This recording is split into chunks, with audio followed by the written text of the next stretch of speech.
President Pitzer, Mr. Vice President, Governor, Congressman Thomas, Senator Wiley and Congressman Miller, Mr. Webb, Mr. Bell, scientists, distinguished guests, ladies and gentlemen. I appreciate your President having made me an honorary visiting professor, and I will assure you that my first lecture will be very brief. I am delighted to be here, and I'm particularly delighted to be here on this occasion. We meet at a college noted for knowledge, in a city noted for progress, in a state noted for strength, and we stand in need of all three. For we meet in an hour of change and challenge, in a decade of hope and fear, in an age of both knowledge and ignorance. The greater our knowledge increases, the greater our ignorance unfolds. Despite the striking fact that most of the scientists that the world has ever known are alive and working today, despite the fact that this nation's own scientific manpower is doubling every 12 years in a rate of growth more than 3 times that of our population as a whole, despite that, the vast stretches of the unknown and the unanswered and the unfinished still far outstrip our collective comprehension. No man can fully grasp how far and how fast we have come. But condense, if you will, the 50,000 years of man's recorded history in a time span of but a half a century. Stated in these terms, we know very little about the first 40 years, except at the end of them, advanced man had learned to use the skins of animals to cover them. Then about 10 years ago, under this standard, man emerged from his caves to construct other kinds of shelter. Only 5 years ago, man learned to write and use a cart with wheels. Christianity began less than 2 years ago. The printing press came this year. And then less than 2 months ago, during this whole 50-year span of human history, the steam engine provided a new source of power. Newton explored the meaning of gravity. Last month, electric lights and telephones and automobiles and airplanes became available. Only last week did we develop penicillin and television and nuclear power. And now, if America's new spacecraft succeeds in reaching Venus, we will have literally reached the stars before midnight tonight. This is a breathtaking pace, and such a pace cannot help but create new ills as it dispels old. New ignorance, new problems, new dangers. Surely the opening vistas of space promise high costs and hardships, as well as high reward. So it is not surprising that some would have us stay where we are a little longer, to rest, to wait. But this city of Houston, this state of Texas, this country of the United States was not built by those who waited and rested and wished to look behind them.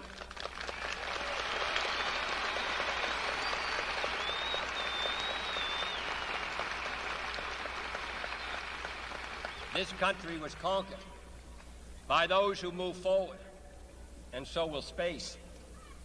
William Bradford, speaking in 1630 of the founding of the Plymouth Bay Colony, said that all great and honorable actions are accompanied with great difficulties, and both must be enterprised and overcome with answerable courage. If this capsule history of our progress teaches us anything, it is that man in his quest for knowledge and progress is determined and cannot be deterred. The exploration of space will go ahead, whether we join in it or not. And it is one of the great adventures of all time. And no nation which expects to be the leader of other nations can expect to stay behind in this race for space.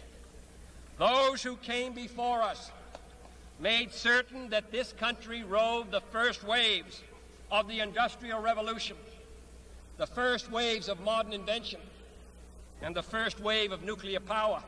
And this generation does not intend to founder in the backwash of the coming age of space. We mean to be a part of it.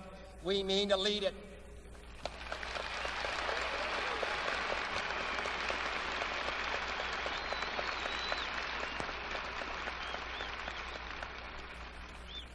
For the eyes of the world now look into space, to the moon and to the planets beyond. And we have vowed that we shall not see it governed by a hostile flag of conquest, but by a banner of freedom and peace. We have vowed that we shall not see space filled with weapons of mass destruction, but with instruments of knowledge and understanding. Yet the vows of this nation can only be fulfilled if we in this nation are first, and therefore we intend to be first.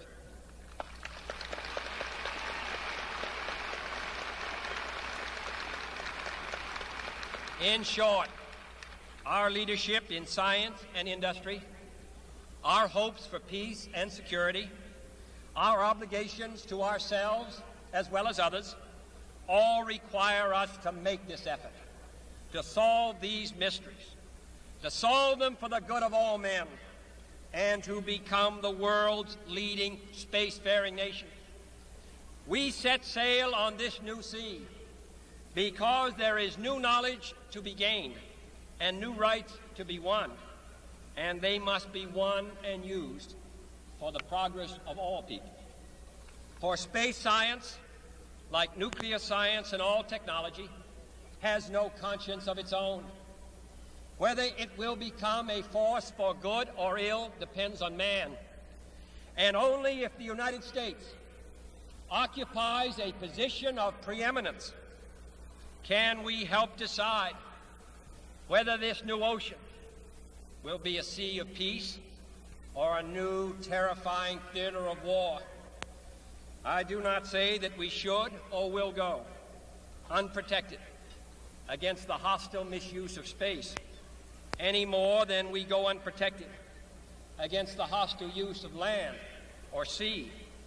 But I do say that space can be explored and mastered without feeding the fires of war, without repeating the mistakes that man has made in extending his writ around this globe of ours. There is no strife, no prejudice, no national conflict in outer space as yet. Its hazards are hostile to us all. Its conquest deserves the best of all mankind, and its opportunity for peaceful cooperation may never come again. But why, some say, the moon? Why choose this as our goal? And they may well ask, why climb the highest mountain? Why, 35 years ago, fly the Atlantic? Why does Rice play Texas? We choose to go to the moon. We choose to go to the moon.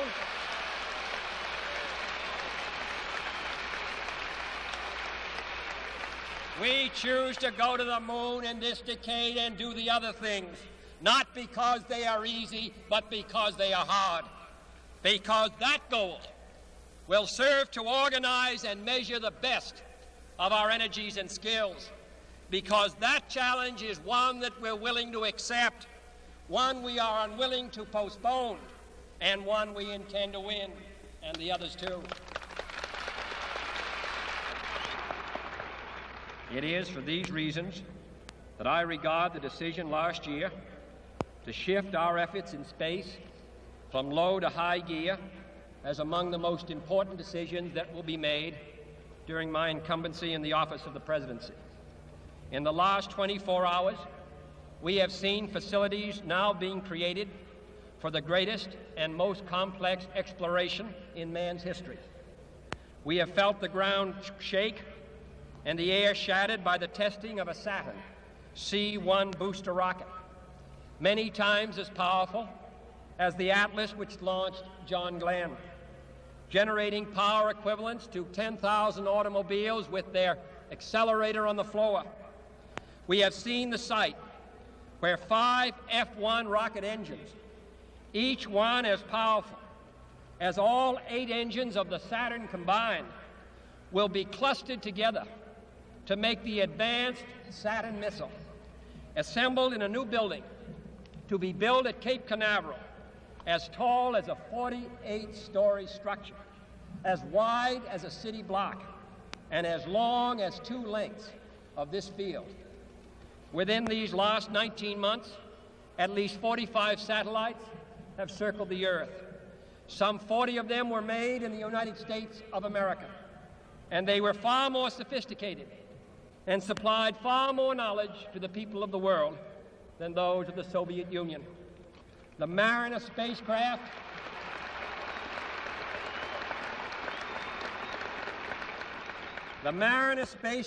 now on its way to Venus, is the most intricate instrument in the history of space science. The accuracy of that shot is comparable to firing a missile from Cape Canaveral and dropping it in this stadium between the 40-yard lines. Transit satellites are helping our ships at sea to steer a safer course. Tireless satellites have given us unprecedented warnings of hurricanes and storms, and will do the same for forest fires and icebergs. We have had our failures, but so have others, even if they do not admit them, and they may be less public. To be sure,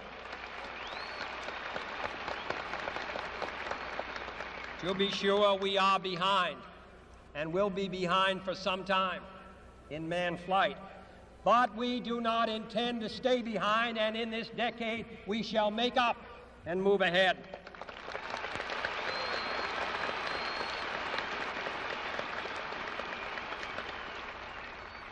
The growth of our science and education will be enriched by new knowledge of our universe and environment, by new techniques of learning and mapping and observation, by new tools and computers for industry, medicine, and the home as well as the school. Technical institutions such as Rice will reap the harvest of these gains. And finally, the space effort itself, while still in its infancy, has already created a great number of new companies and tens and thousands of new jobs. Space and related industries are generating new demands in investment and skilled personnel, and this city and this state and this region will share greatly in this growth.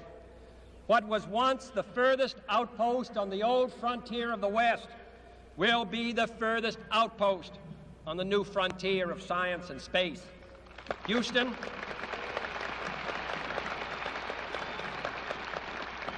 your city of Houston, with its manned spacecraft center, will become the heart of a large scientific and engineering community.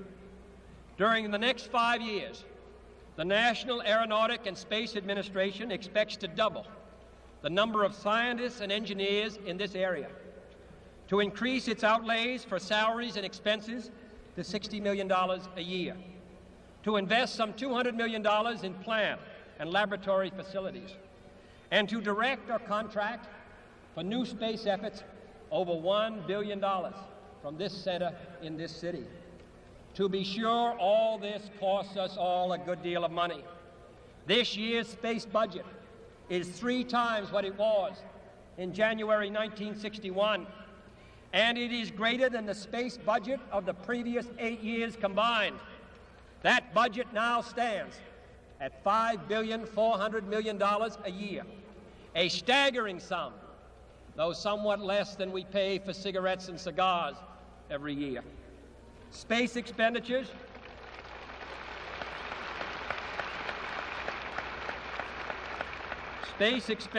will soon rise some more, from 40 cents per person per week to more than 50 cents a week for every man, woman, and child in the United States.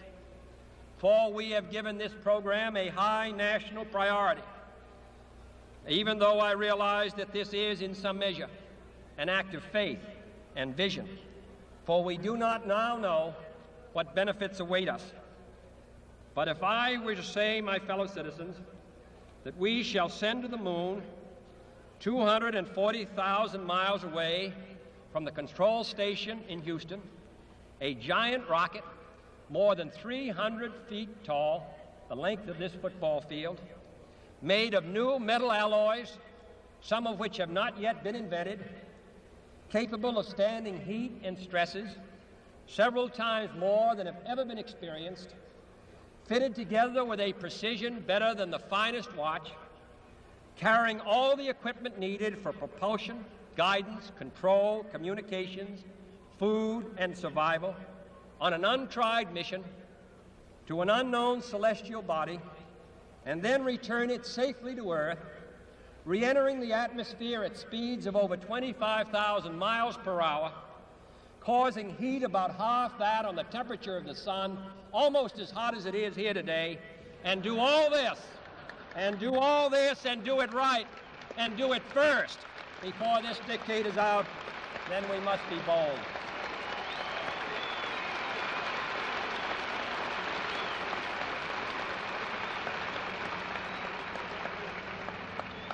I'm the one who's doing all the work, so we just want you to stay cool for a minute.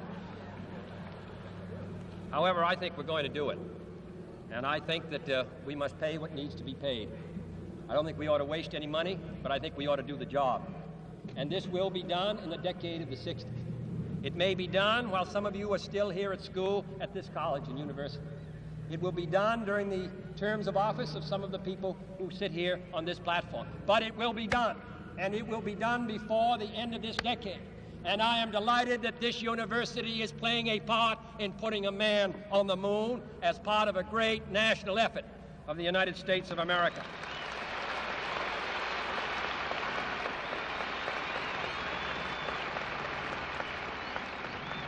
Many years ago, the great British explorer George Mallory, who was to die on Mount Everest, was asked why did he want to climb it. He said, because it is there. Well, space is there, and we're going to climb it. And the moon and the planets are there, and new hopes for knowledge and peace are there.